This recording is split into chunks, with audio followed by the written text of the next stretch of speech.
Hey, this is Ari Herstand, author of How to Make It in the New Music Business, third edition out now, and you're listening to your Morning Coffee podcast with my friends Jay Gilbert and Mike Etchart, weekly music news for the new music business.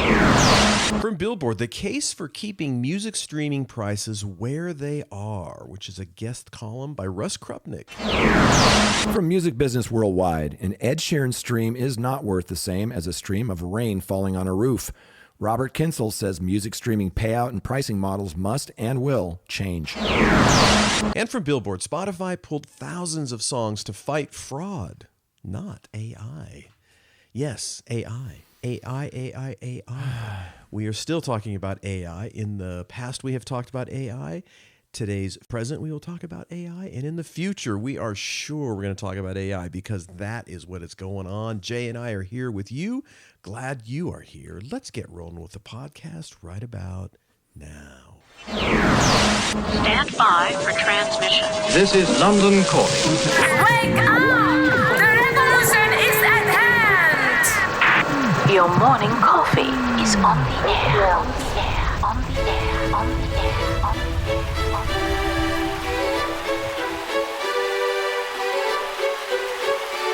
Standing by.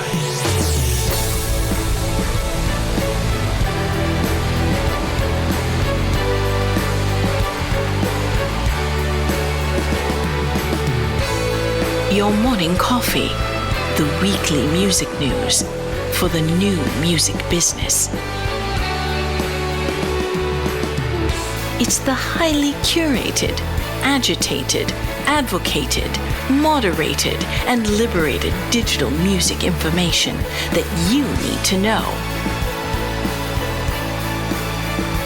We are your digital music authority. And now from our studios in Hollywood, California, here's your hosts, Jay Gilbert and Mike Etchart.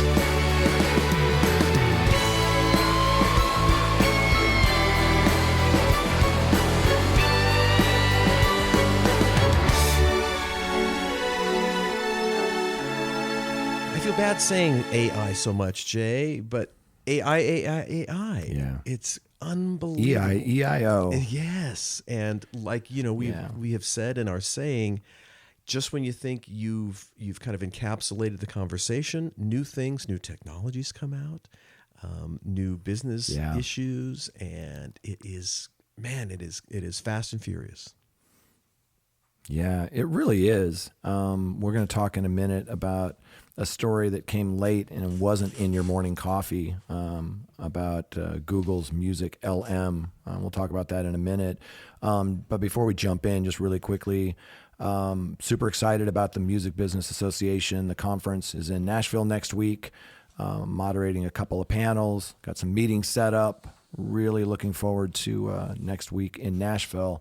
And you got to come with me next year. You know what? I really tried this year, but I just couldn't work it out with my schedule. But I do want to get back there. It's been a while since I've been in Nashville, and that event is such a great one. And, I did make it to back in the day, a couple of NARMs, and I want to go. I really want to go. Yeah. So it's too bad it's not in LA because that would have been a little bit easier, but we'll make it happen. Yeah, and it used to travel around, right? It's been in a whole bunch of different cities, and over the last, 10 years or so, it's really kind of camped out in Nashville. The other thing I wanted to make sure we mention is that we have a couple of bonus episodes that we're going to be dropping soon. One is with our friend Chris Castle, music industry attorney, writer, advocate. Check out Music Technology Policy. We had a really interesting conversation, and we're going to be dropping that as a special episode kind of in between our regular weekly episodes. And then the one I kind of teased last week that's about to drop is Matt Vaughn from Easy Street, talking about Record Store Day and his relationship with Pearl Jam, and talking about when they played in his store. It's really, really amazing stuff. So watch for those special episodes kind of in between our regular Monday drops. Yes, we are working on it right now, and it'll be out there. So and again, with sometimes we just don't have enough time to have a full on with our audio drops, and so this is an opportunity to kind of get a little deeper dive on certain topics. But, we were, of course, talking about AI at the beginning of the show, and we'll be going throughout this show and future shows. But, unfortunately, we're in the midst of a writer's strike right now. And listen to some of these headlines. This is from Vanity Fair, writer's strike, why AI should be central in the fight. Gosh, it's even better when I pronounce the words properly. From the LA Times, this writer's strike and the rebellion against AI. From CNN, TV and film writers are fighting to save their jobs from AI. It is amazing how AI is playing into this writer's strike, like everything. But it's a huge issue outside of music. It seems like it came overnight. Like, a year ago, we really weren't talking much about AI, just the occasional story. And now it's just everywhere you turn around, people are talking about it. And before we hit record, you and I were talking about this piece, from Music Business Worldwide, where, the headline was Google trained experimental AI to generate high fidelity songs from text prompts. Now it's available to the public. And so this talks about, back in January, Google unveiled this thing called Music LM. It's experimental AI. It's a tool that can generate high fidelity music from not only text prompts like you would with ChatGPT, but also just by humming. Like, you can just sit there and hum a melody that's in your head, and it will produce a high quality song from what you were humming. It's mind blowing. So listen to this 2-minute audio clip from a video titled Music LM Artist Workshop with AI Test Kitchen and Google Arts and Culture Lab. Check it out.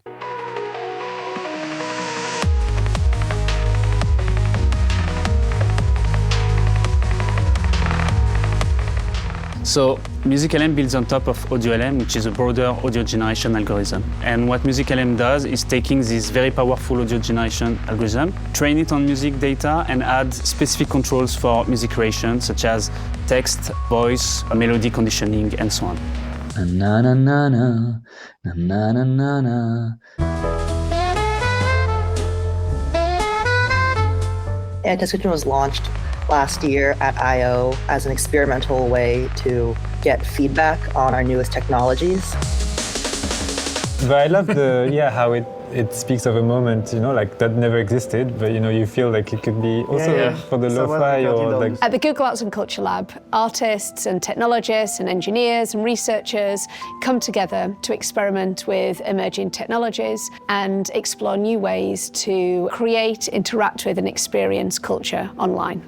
My name is Antoine Bertin. I'm a sound artist and composer. A composer or music creator is more of an intermediary between something that happens in the world. So one way of doing this is through a process called data sonification and see what music emerged from that. I'm Simon Dory. I'm a creative coder at the Google Arts and Culture Lab. I think it's nice.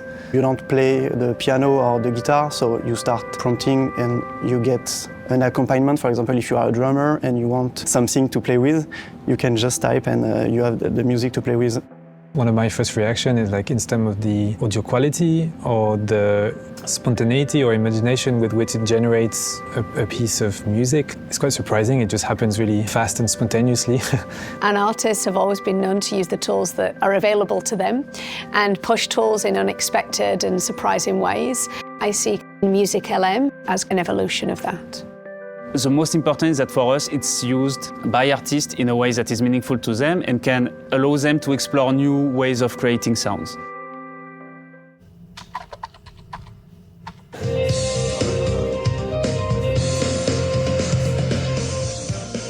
Wow, things are moving so fast. So Music LM is now available to the public to test out. Google explains that at the public use level, the tool works by typing in a prompt like soulful jazz for dinner party, and then it will create that music for you. So the Music LM model will then create 2 versions of the requested song for the person inputting the prompt. You can then vote on which one you prefer, which Google says will help improve the AI model. But this is which is the most interesting thing. The model was trained on 5 million audio clips, amounting to 280,000 hours of music.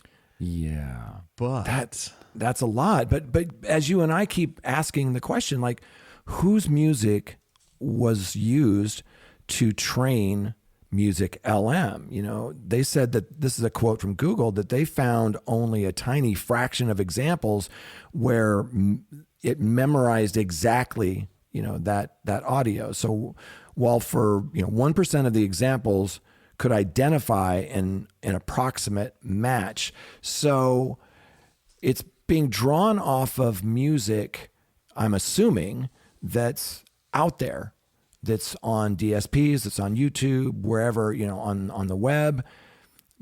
But that's somebody else's, Stuff. words and music. Absolutely.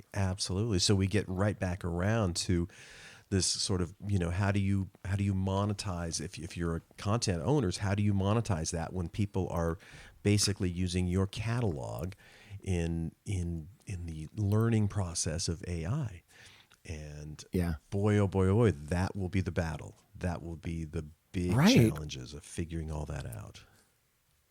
Yeah, because today there's software, that teachers use to see if the students are, either using AI or they're using Wikipedia or whatever, and plagiarism. And on the music side, and we reported on this last week, there's software out there that's very accurate at identifying when copywritten music is used in an AI-generated track. But in that case, we were talking about maybe fake Drake, or when they create a fake Beatles or Beach Boys or Queen song drawing from their catalogs. I guess my question, for the AI experts, and we should probably ask Martin Clancy this, is if they're drawing from what you said, 5 million audio clips, which is 280,000 hours of music, and they're meshing it all together, can that software identify where it came from? And would it be, this came from 400 different jazz, albums? Right. And how do we, it just begs the question, how do we respectfully monetize this and pay the rights holders? Yeah. So much to consider. And it's we will continue to chat about it more than most, I think. But it is a crazy time, and it's fascinating as all this is kind of coming together quickly, very quickly. But Jay, before we get to all the other stuff, we got to thank the great folks that bring us to the party, and we are lucky. We are lucky guys to have the folks that support our show. Yes, we sure are. And that starts off with Hypebot. Since 2004, Hypebot has chronicled the new music industry and the trends and technologies that are changing how music is discovered, consumed, marketed, and monetized. It's edited daily by founder Bruce Houghton. Thank you, Bruce. With help from Alana Bonilla. Hypebot and sister blog Music Think Tank are published by live music discovery and marketing platform Bands in Town.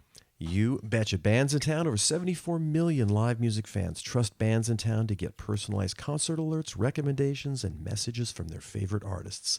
It's the #1 artist service platform, connecting over 560,000 artists with their superfans. Managers, labels, agencies, and artists access their own dashboard to manage and promote their tour dates across all platforms. Yeah, and we want to thank Music Business Association. I'll be speaking at the conference, as I mentioned, next week. It runs May 15th through the 18th in Nashville. So if you can, join me and many others as we discuss the most important topics for this modern new music business. See the full agenda and register on their website, the Music Business Association. Indeed. Big thanks to Music Business Association, Hypebot, and Bands in Town, and the muchacho that I do this with every week, Jay Gilbert. He is one of the hardest working men in show business. He is, of course, a music business consultant. He is the curator of the weekly Your Morning Coffee newsletter and a former executive with these little dinky companies, Universal, Sony, and Warner Music Groups. And darn it, thank you, my friend. Passionate Vikings fan as well. Yeah. Yeah, the schedule just came out, but I digress. The gentleman sitting across from me is Kyncl Etchart, longtime host of Sound and Vision Radio, formerly of SST Records, Warner Music, Capital EMI, and where I met him at Universal Music Group. Back in the last century, Jay, if you can believe that. Hard to believe. Yes. Seems like only yesterday. Only yesterday. Well, let's jump into the stories, Jay. Really Please. Great stuff, and I can hardly wait to start chatting about them. So the first story is, as you mentioned, I think, or I mentioned at the top, the case for keeping music streaming prices where they are. It's a guest column by Russ Crupnick. And it kind of starts, most labels and some technology companies think now is the time to raise streaming prices. But what if this is the wrong approach? And we have talked about this all the time. Yeah. And it's a different view because most people we talk to or we report on are saying we need to raise these subscription prices. And one of the things that you'll learn from our special episode with Chris Kyncl is something that Russ is bringing up here. And that is that it's not as simple as just raising the rates and everybody, makes more money. For years, this is according to Russ, for years, the major labels have been clamoring for streaming services to raise their subscription prices. The publicly stated position of leadership at Warner Music Group and Universal Music Group is that music is undervalued, in part due to artificially low subscription rates. Warner Music CEO Robert Kyncl was recently quoted as saying, "We are the lowest cost form of entertainment. We have the highest engagement, highest form of affinity, and lowest per hour price." That doesn't seem right. He goes on, it should change in an orderly fashion. As I noted in an April Billboard article looking at both sides of the issue, it's astounding that I pay the same amount for my monthly streaming subscriptions as I did for Rhapsody. Do you all remember Rhapsody? I am asking. In 2003, between $9.99 and $10.99 per month. Although Apple and Amazon recently raised prices, even those prices fall below the Rhapsody benchmark of $9.99 per month set in the early aughts once adjusted for inflation. There's a strong case for price increases. But what if this thinking is wrong? Are there reasonable arguments for leaving prices where they are? Yeah, in the U.S., music streaming subscription penetration is relatively high at 41% of internet users over the age of 13. That is high. Many who might subscribe have access through family plans, while some share account logins. Overall, about 50% of internet users have access to a paid on-demand subscription music service through direct payment, sharing, or trials, and that number is even higher if you include SiriusXM.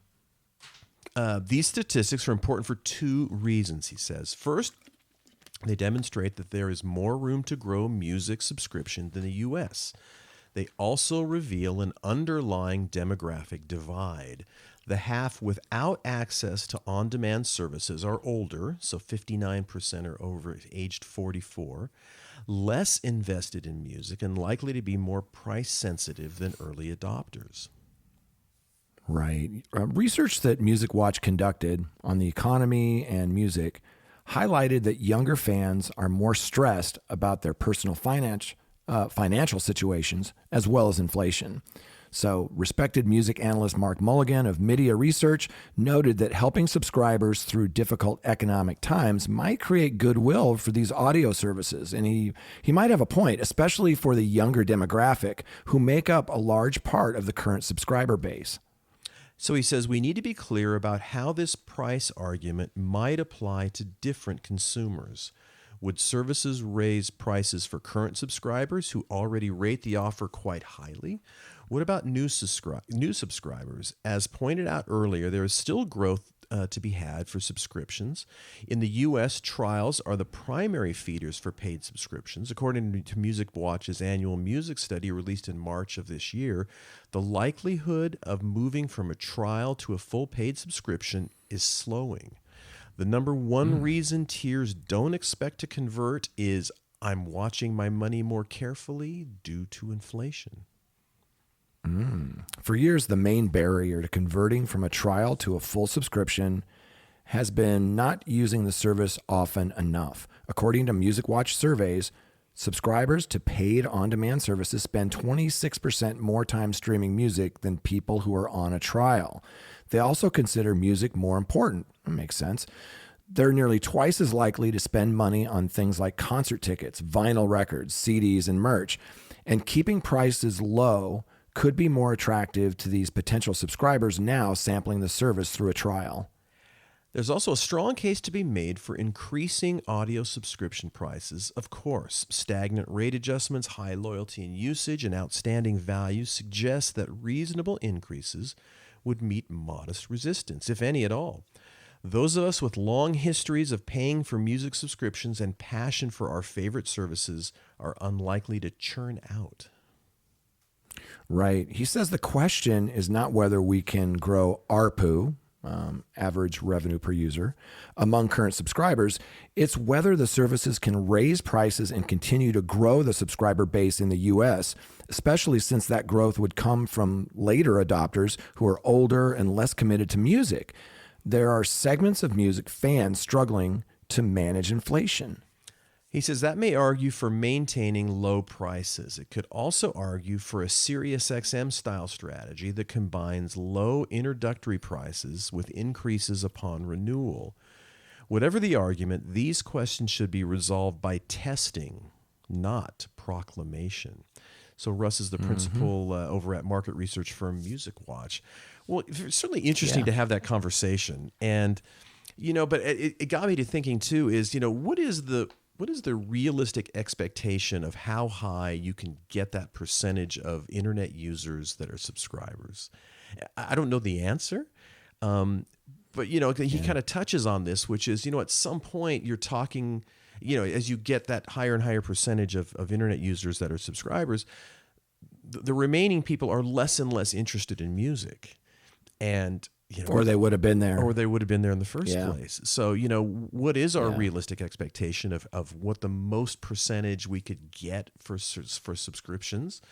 And then kind of figure out the dollars and cents. So it's an interesting question. I don't know the answer, but we both know just people that they like music, but they're not invested in music. Not passionate about it like we are. Yeah. Maybe. And the other thing he brought up, which I really hadn't considered much, is the economy.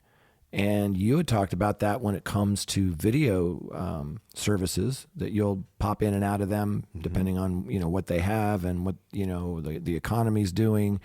And I hadn't really thought about that with the audio side because I'll give up eating before I'll give up my music. Right. But, the economy does play an important role there too for most people. But I still come back to what this based on, again, my family and friends and people that I observe. They will juggle the video stuff, but they have a single music service, and that is really stable. And I think it's going to be not hard, but I think most people will leave that alone, even with price increases. That's my sense. But it is. But then you wrap in the Chris Castle argument that, yes, you will raise rates. It's not dramatically going to certainly help artists in any stretch. It might help the companies, right? But it's not a panacea. So it's so much to consider. But anyway, let's jump on to the next story, Jay. This is from Music Business Worldwide. An Ed Sheeran stream is not worth the same as a stream of rain falling on a roof. This is Robert Kyncl talking about music streaming payout and pricing models must and will change. So Warner Music Group CEO Robert Kyncl has previously stated his belief that music is undervalued compared to other forms of entertainment and suggested that a shakeup is due for the way royalties are calculated and paid out by streaming services. Yeah, I think we'd all agree with that statement.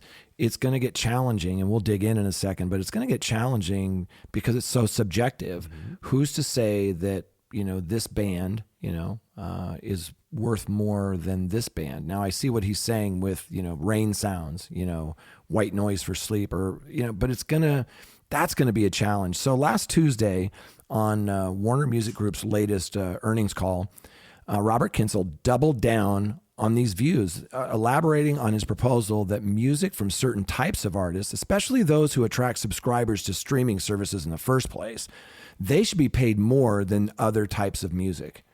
He says every stream in music today is valued exactly the same way, referring to the dominant pro rata royalty model on modern streaming services.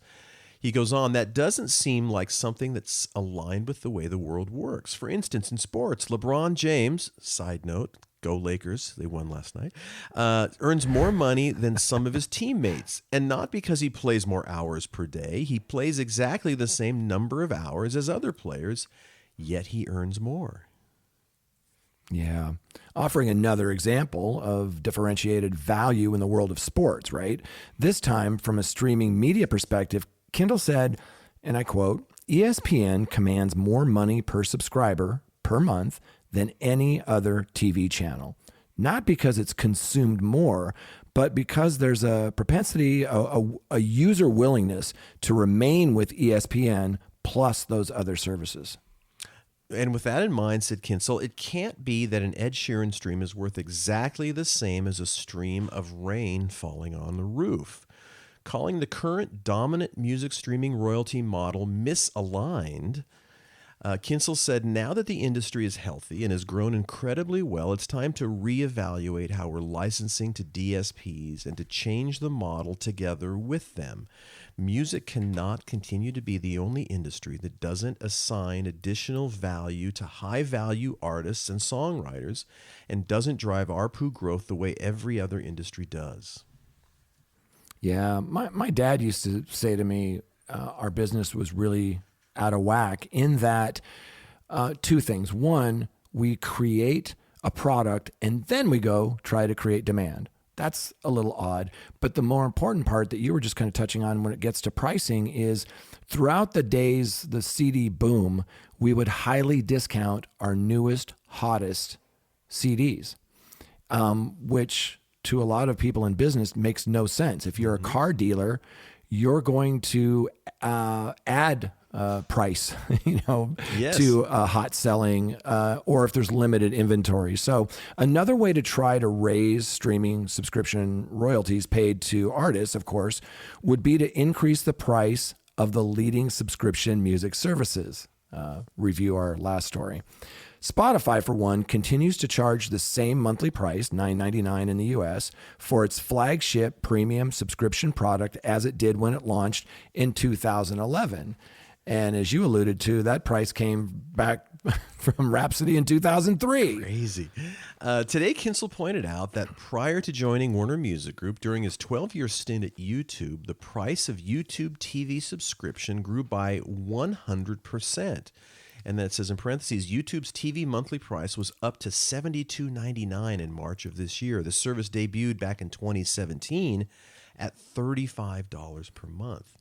Conversely, the price of a standard individual YouTube music subscription, said Kyncl, has not increased by any percent since that service launched. Weird. Yeah. And we talk about that because I subscribed to YouTube TV and I was not too happy when it went to 70, doubled. Yeah. Kyncl suggested that the root cause of certain streaming platforms declining to increase their prices was because these DSPs are not actually incentivized in the current agreements with the rights holders to do so. It's actually the opposite, he said. Recent price increases at certain music streamers have been successful and are a move in the right direction. But this should be just the first step. These subscription services, which have raised prices, have done the fiscally prudent thing for themselves, their shareholders, and the creative community, and there's no sign that they're seeing elevated churn. So he added, every single subscription service, whether it's fitness services or video services, has increased prices over the last 5 years significantly, other than music. Music's probably the only industry that hasn't, other than the 10% increases last year with Apple Music and Amazon Music, amongst others, raising prices from $9.99 per month to $10.99 per month in the U.S. Yeah, Kyncl cited recent research from Guggenheim Partners, which proposed that if Spotify raised its U.S. subscription prices, it could bring Daniel Ek's loss-making company an additional $1 billion in annual revenues. He further stated the current music streaming pricing structure was really, really good for the industry. It took it from a low point to an incredibly recurring revenue stream all around the world with massive amounts of people's payment information on file, a premium experience, personalization, all of that. Right. But it does not mean that it's the right thing for the next 10 to 20 years. It has to change, and it will change. Kyncl said that a reevaluation of the licensing structure of Warner Music Group's agreements with digital services and presumably altering those agreements to incentivize the services to raise prices is now one of their top priorities.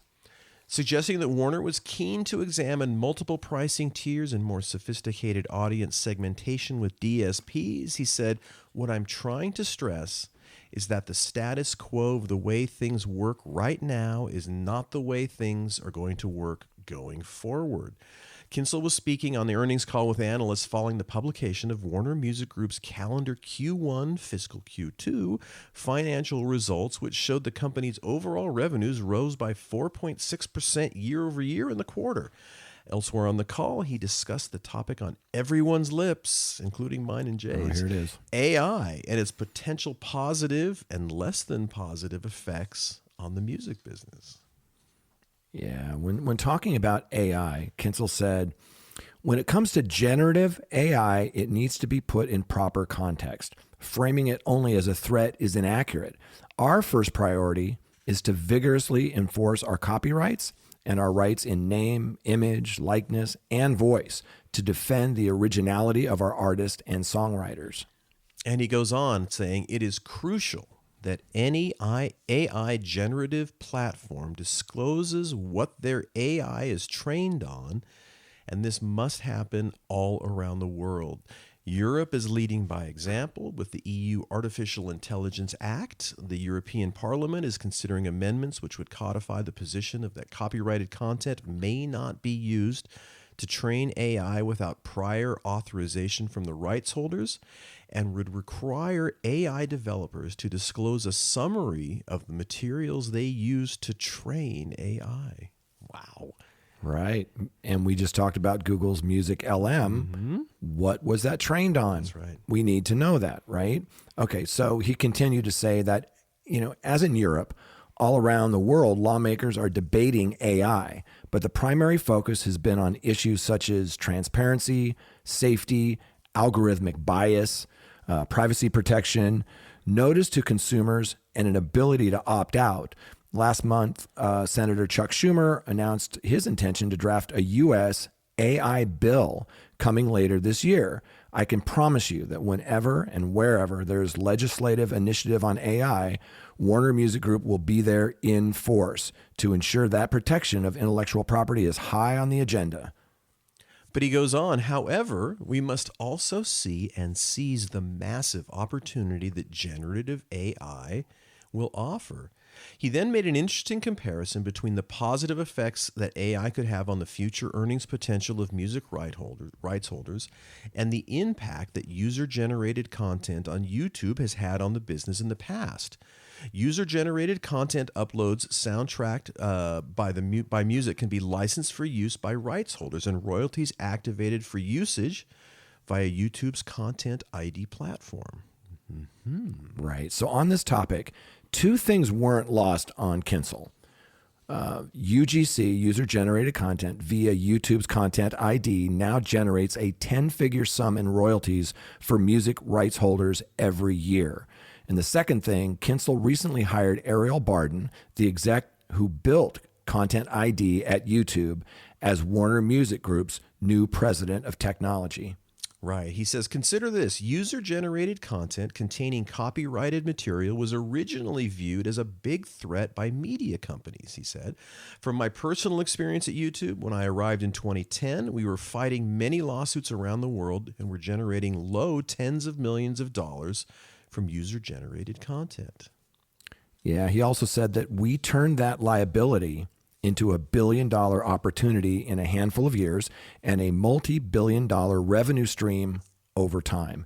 In 2022, YouTube announced that it paid over $2 billion to user-generated content to rights holders alone, and far more across all other content industries.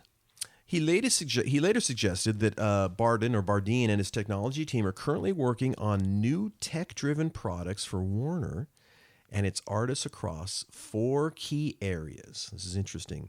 1, internal systems to promote efficiency. Okay. 2, improving WMG's effectiveness as a marketer of brands for artists and songwriters. 3, widening the base of artists and songwriters Warner can work with. And 4, better monetization or better monetizing the relationship between superfans and Warner artists. Yeah, he said of the arrival of Bardeen that other senior tech-minded execs at Warner, we've recruited an initial team of A-list technologists who are unprecedented in music rights industry. We have incredible momentum with hiring more and more people of that type who want to come and be a part of what we're doing. So this is really, it's not just Warner Music Group, it's all of these music groups are hiring experts and trying to sort out how to identify things that are, AI, which is using their music that they have the rights to. But I think one part that's really important is we've been reading more and more lately about these companies that are also looking at ways like, how can we monetize this? It's not going away. It's that Napster moment. People want to hear generative AI of certain artists. And I can't help but think that it's going to get to a place sooner than later where the rights holders, in conjunction with the artists, and it may be the artists' estates, are recreating works and creating new works from that body of work because the fans want it. So they're going to make it themselves. It's a Napster moment. Well, but at least he was speaking certainly about the challenges, but also the opportunities. And that really is, I think in the music business, there is at least an awareness now based on, kind of past histories that, yes, you have to be very, not suspicious, but you have to have, you have to be concerned about these new technologies, but you also have to look down the road a bit once they start going and what the long-term opportunities are.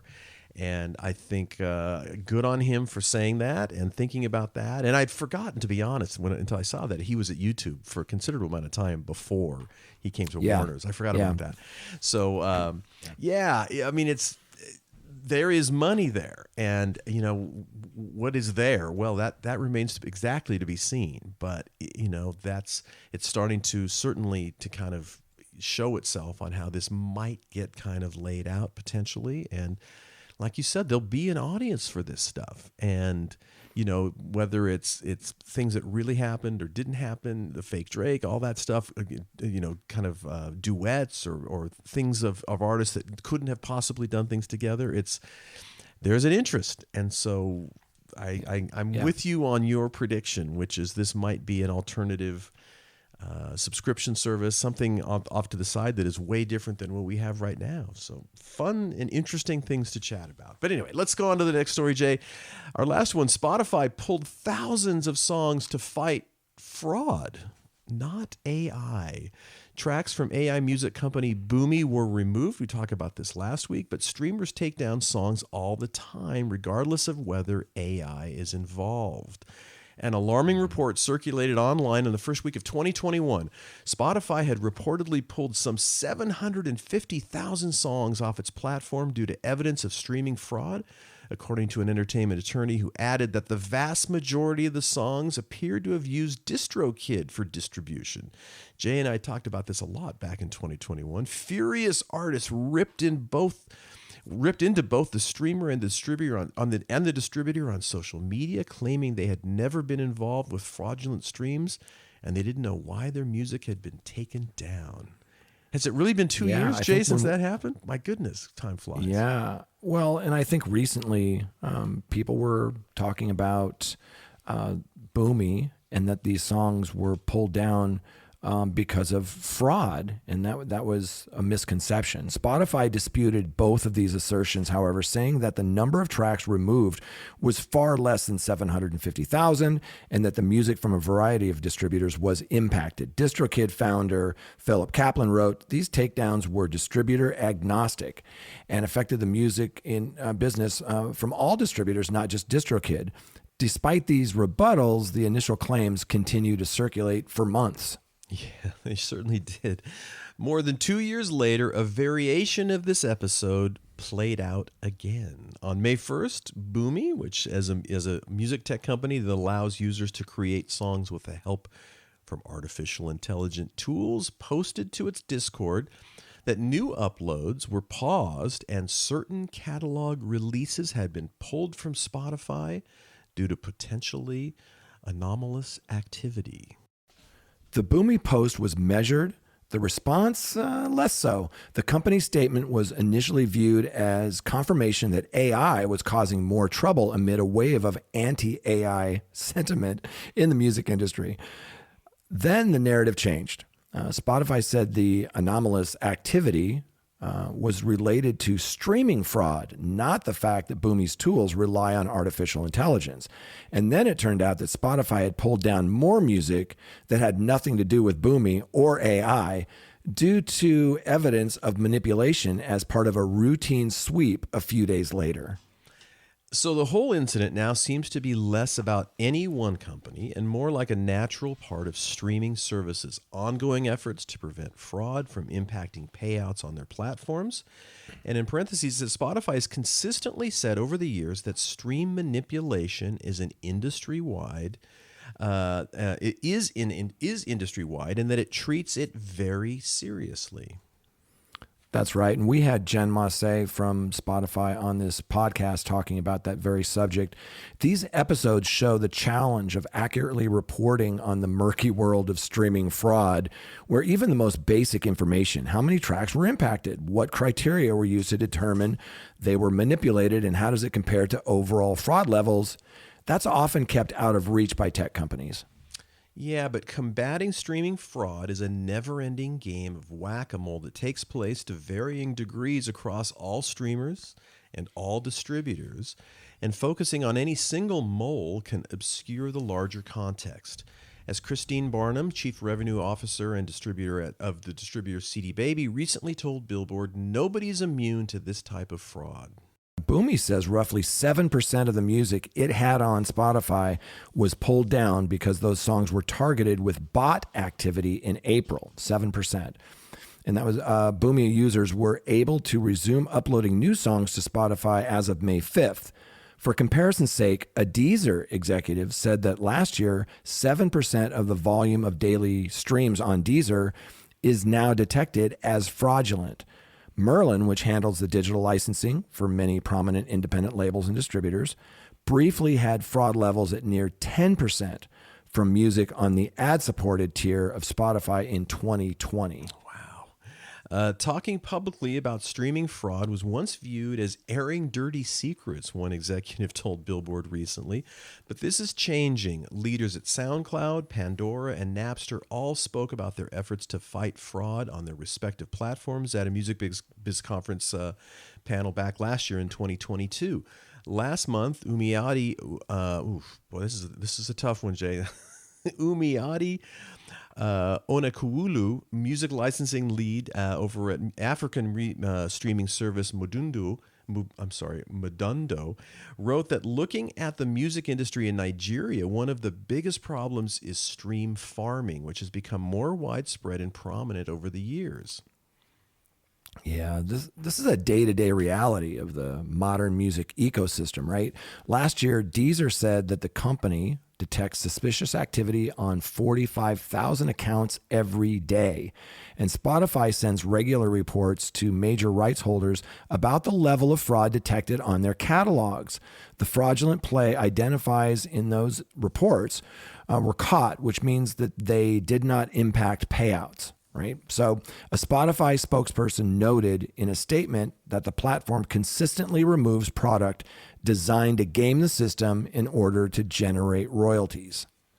Yeah, Alex Mitchell, who's Boomy's CEO, said in an interview with Billboard this week that our review team spends a huge amount of time on that issue, which is protecting the platform from fraud.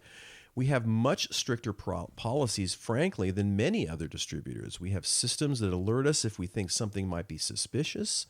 And then we have an investigative process that our team will go through to decide if they need to hold the revenue or contact a DSP. We're also working with industry-leading fraud detection companies to improve our systems as we scale. Yeah, even so, anyone's music can be targeted with bots on a streaming platform. Morgan Hayduck, co-founder, CEO of BeatDApp, a company that builds software to detect and mitigate fraud, told Billboard earlier this year that one under-discussed aspect of fraud was collateral damage caused. Fraudsters often employ user accounts on the streaming platform to stream a mix of the target's content alongside other popular artists to evade detection. He explained using bots to play, a melange of music from legitimate stars, for example, as well as the track that they're trying to boost. BeatDApp works with Boomy, but directed questions about any anomalous activity back to Boomy. Right. So this means that even when fraud is identified, it can be difficult to determine its source. When it comes to who is responsible, it's hard to pinpoint. Ludovic Poili, who's the senior VP of Institutional and Music Industry Relations at Deezer, told Billboard back in January, distributors might say it's the labels. The labels say it's the management. And artists themselves might tell you it's the competition who's trying to negatively impact their reputation. At a time when more platforms are openly discussing fraud, the Boomy announcement on Discord surely got so much attention because of the company's connection to artificial intelligence, a topic that currently appears to have many music executives quaking in their boots. But in parentheses, it says people are over panicking a little bit. One veteran music tech executive recently told Billboard. Some of that concern is related to major label market share dilution, which impacts payouts from streaming services. The music industry is also nervous about AI technology's potential for copyright infringement and the extent to which it could possibly replace musicians and songwriters. But Michael points out, streaming fraud, that's existed for a long time before AI was on the scene and before they were on the scene. So fighting fraud was already a tech-based arms race, they said, between those who want to protect the streaming services royalty pools and those who want to extract money from them. So a French study of streaming fraud released in January noted that the imagination of hackers is rich and evolving to the point that the countermeasures imagined and implemented by the platforms in the first place, but also the distributors and music rights holders, must not only constantly evolve and improve, but also anticipate any counteroffensive from fraudsters. Boomy summed up the situation best when it initially announced that Spotify had detected potential evidence of fraud on some releases.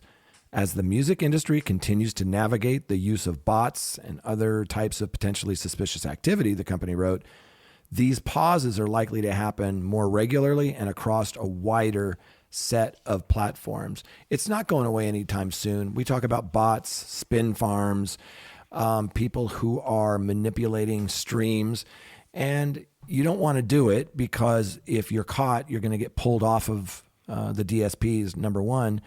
But it's a rampant problem, and it's affecting all aspects of the music business.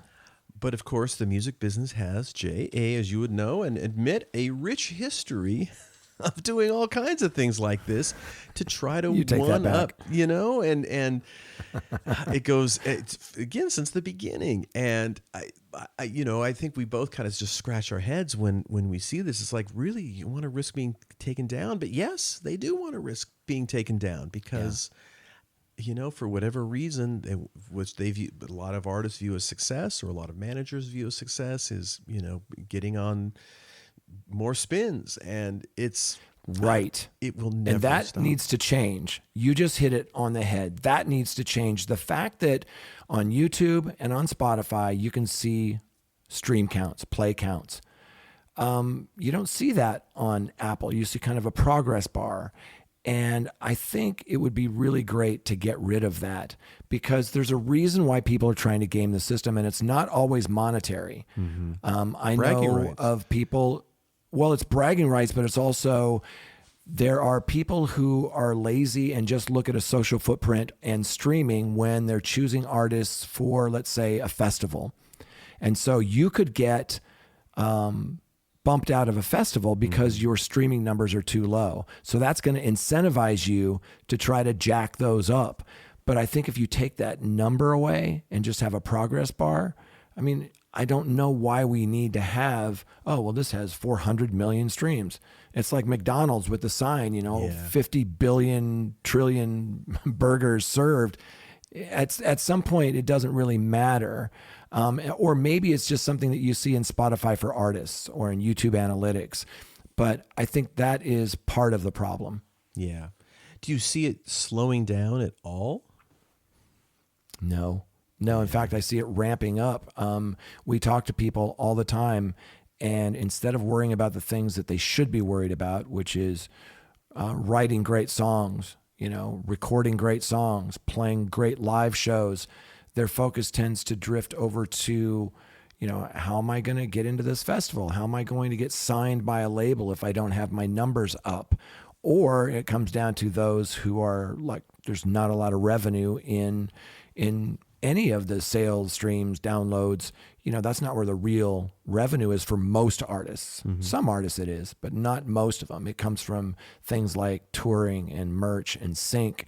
And so whenever you have that incentive, people are going to try to game the system. And as they said in this article, they're getting good at it and they're changing their tactics. It's like whack-a-mole, right? Exactly. As soon as they see that a certain thing isn't working, they try something else. Yeah. A lot of creative people out there working on all these things, how to game the system all the time. Well, as we wrap up this episode, hey, if you enjoy our show, please tell one friend. Jay and I would certainly appreciate it. We also want to thank Hypebot, Bands in Town, and the Music Business Association for helping us make the do happen. We couldn't do it without We appreciate it. Big thanks. Yeah, absolutely. And of course, thanks for everyone who listens to the show. Jay and I really, really appreciate it. We do not take it for granted, and we say a big thank you. And that's why Jay is buying drinks at Music Business Conference, man. Be out there. He's a madman with a credit card. That's right. All right. So running from people in the lobby. I can imagine that. So thanks for listening, everyone. We'll be back next week on the Your Morning Coffee Podcast.